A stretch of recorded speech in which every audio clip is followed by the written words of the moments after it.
A man in Saudi Arabia has been sentenced to death for renouncing his Muslim religion publicly over social media. The unnamed man in his 20s ripped pages from the Quran and then continued to hit it with his shoe as he cursed the Prophet Muhammad. Under its interpretation of Sharia, in Saudi Arabia, apostasy demands the death penalty, as do other religious offenses like sorcery. Jose, yes. I would like to just for a moment skip over the human rights issues that everyone talks about in Saudi Arabia, like violence against women, discrimination based on gender, religion, sect, race, you name it, ethnicity, whatever. The long list. Yeah, I would like to kind of focus on social media and the role that it's playing right now in Saudi Arabia, because we're seeing things that we simply didn't see before. This kid, for example, and I'm going to call him a kid, he's in his 20s. A kid. He might be beheaded publicly, he might be hanged, we don't really know. He will be beheaded. Yeah. Well, there you go.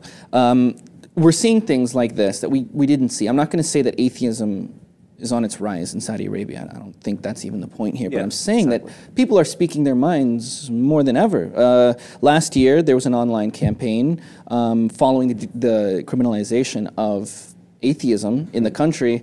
You saw a lot of people coming out and proudly talking about their views and how they're not Muslim. And they were posting pictures of themselves with ripped Qurans under the hashtag campaign to tear the Quran in Saudi Arabia. It was tweeted more than 8,000 times in a span of a week. Which isn't a lot given the population, but in a country like Saudi Arabia. That is so harsh on punishment of, blasphemy, criticism. You can get, if you criticize a senior Muslim cleric, you can go to jail, you can have corporal punishment, which makes it more striking that the people are brave enough to share their opinions on social media and find themselves in, willing to lose their life over this. Bravery, and that's something that I think a lot of people here are asking, like, why are they doing this if they know that it could incur the death penalty? And it's nuts. And you mentioned speaking out is simply enough.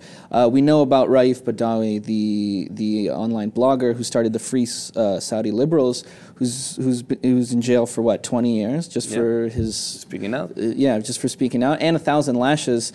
They gave him 50 lashes, and then they're postponing his other lashes to wait for his back to heal before they can whip him again. So which in itself, he'll be whipped for many, many years till he covers his quota. Yeah, and I don't know, so it makes me wonder. I mean, a lot of things, and you can say, okay, well, they're our biggest ally in the region, right? Yeah. What does that mean? They sell us, they're the only ones willing to sell us a lot of oil in the region. I think that you're making a great point there. And it's not only with the US, the UK is also in this very dicey situation because of their very close relationship with Saudi Arabia. And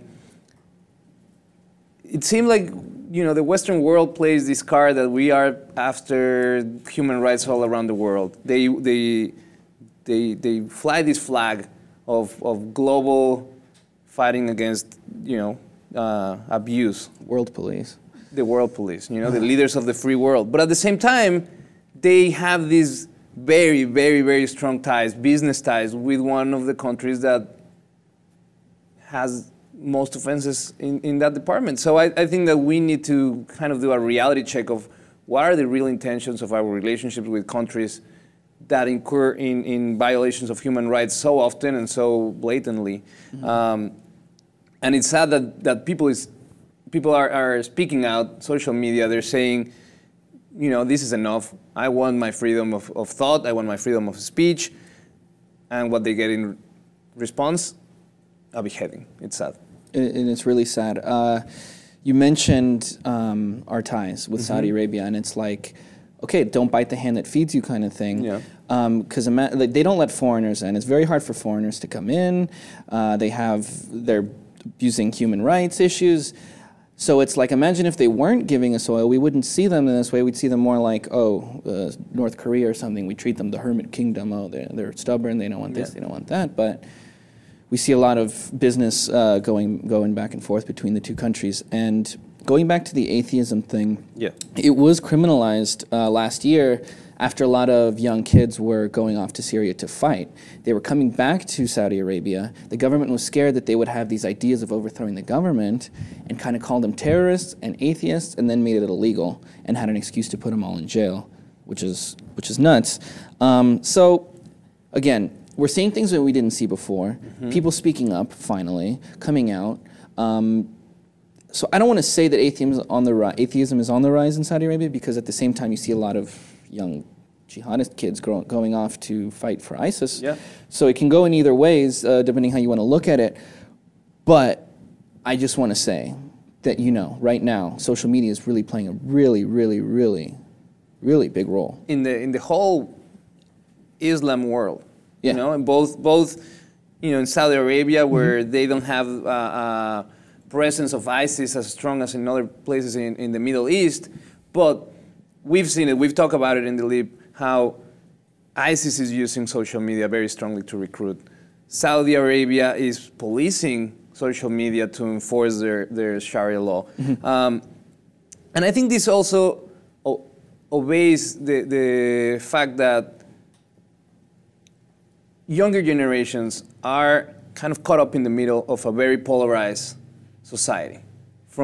In one extreme, we have very orthodox Muslims that are trying to impose this very harsh, very close-up reading of the Quran and the Islam. And then on the other side, we see how a lot of folks from the Middle East come to the Western world, get educated on the Western world, and come back, and they try to bring these new ideas. They try to bring this openness to their communities, and they don't find their place. So I think that the combination of technology, social media, influence from the Western world, it's creating this unrest and these situations which are very sad to see, that human rights are not being respected. Not being respected at all, and it's just, I want to say one last thing. It's, you see how they're fighting against ISIS. Saudi Arabia is taking a harsh stance against ISIS, but at the same time, if you ask a Saudi prince, for example,